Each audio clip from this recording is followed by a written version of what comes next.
Okay, this section of the Florida History Museum talks about Florida's first people, and it starts from the oldest, Yeah. to the more recent. Yeah. That's technically the first art. Yeah.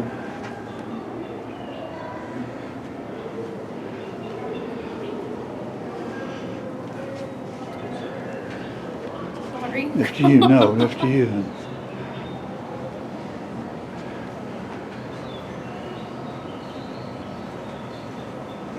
There's one really astonishing thing over here I wanted to look at. There's an arrowhead in this bison skull. And we don't know if that's what took him out or not, but there it is. It's really, really cool. This came out of the Wasissa River. Astonishing stuff.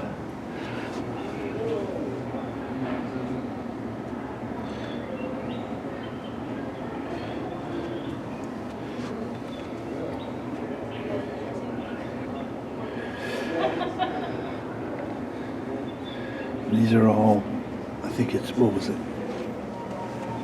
12,000 to 10,000. Then it goes 10,000 to 9,500 BP, whatever that means. And all this stuff was found locally, very locally. Just astonishing stuff, incredible stuff. There's a giant land tortoise. It's incredible to think these things roam the earth. This is from 9,500 to 7,000, I think is what it is. And here's the breakdowns that archaeologists have given these various periods: early, middle, late, archaic period. And I guess these are all Paleoindians that they're referring to. And I don't know how they date any of these things, but they have. Various tools, weapons, pieces of pottery.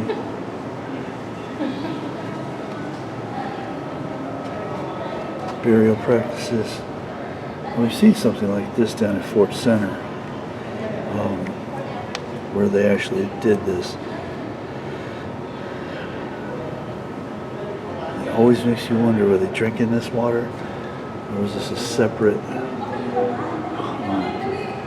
At the Wendover site in Brevard County, the world's oldest known human DNA has been identified from preserved brain tissue. Muck Pond in Little Salt Springs, Hardy County, etc., etc.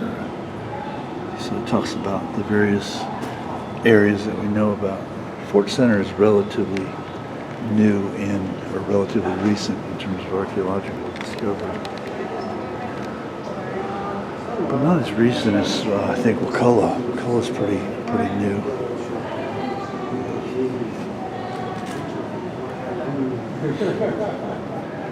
I like dioramas, and this is one. Very, very neat diorama. Shows living near a spring. Of course, that would have been prime real estate for those people.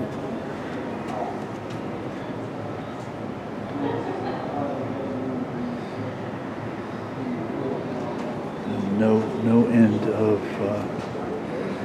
food source.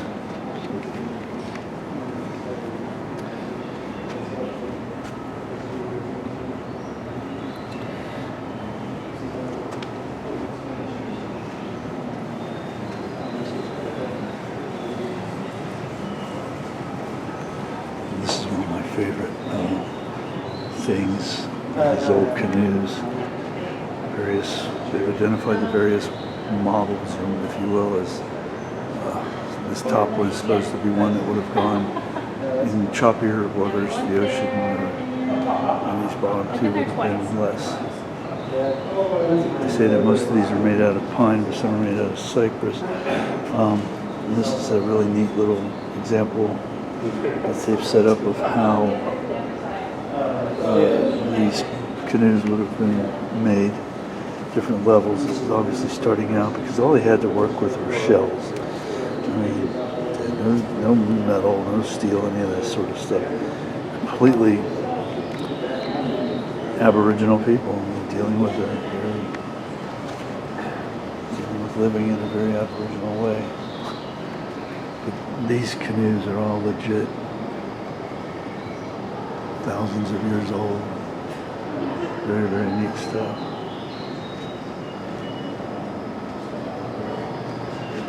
These are totems, which are just incredible. That's a pelican totem, and if you look at it from the side, really, you can see it very clearly, all the way top to bottom. And time has smoothed the edges, so when this was originally made, this would be very sharp and very fresh and very, very cool. This would have sat outside the temple area, or the chief's area. This is an honor. And these are other little ceramic figures. Cool stuff. Cool stuff. This is another one of my favorite areas. This is a diorama, obviously, life-size diorama. It's a very, very cool artist rendering of what life then would have been like. And unlike life in other cultures, some other cultures, we don't really know. This is 90% guesswork based on, common sense and the archaeological evidence that we have. They would have had to live near water. They would have, there's evidence of mounds, there's the remains of mounds. It would have made sense to live on a mound for about 16 different reasons. And live near water. I mean, fish and reptiles and that sort of thing would have provided a lot of their food source and tools and that sort of thing. Well, there's something I didn't notice before. They got one of these huts in construction. That's pretty neat.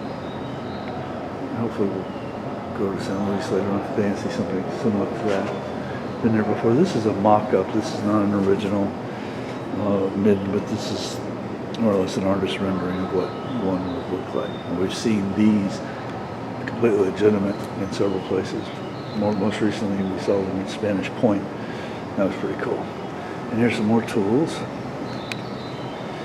This is really neat, this picture, because I had never even really thought about this, but to fell these trees, these fresh trees that they would have needed for their canoes, they had no axes or anything like that. They were at the mercy of their own ingenuity.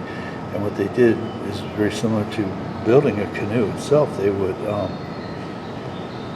start fires around the bottom of the tree, and then when that shell or that layer got burnt, they'd chop it out with the shells that they did have, and then start the process all over again until it would fall down.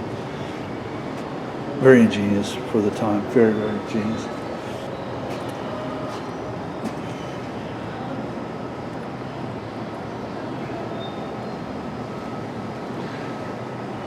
I saw this yet. Oh no, I didn't see that. That's the burial part. So this is pretty cool here too. Like this mastodon mammoth, whatever. I'm gonna go to the next section.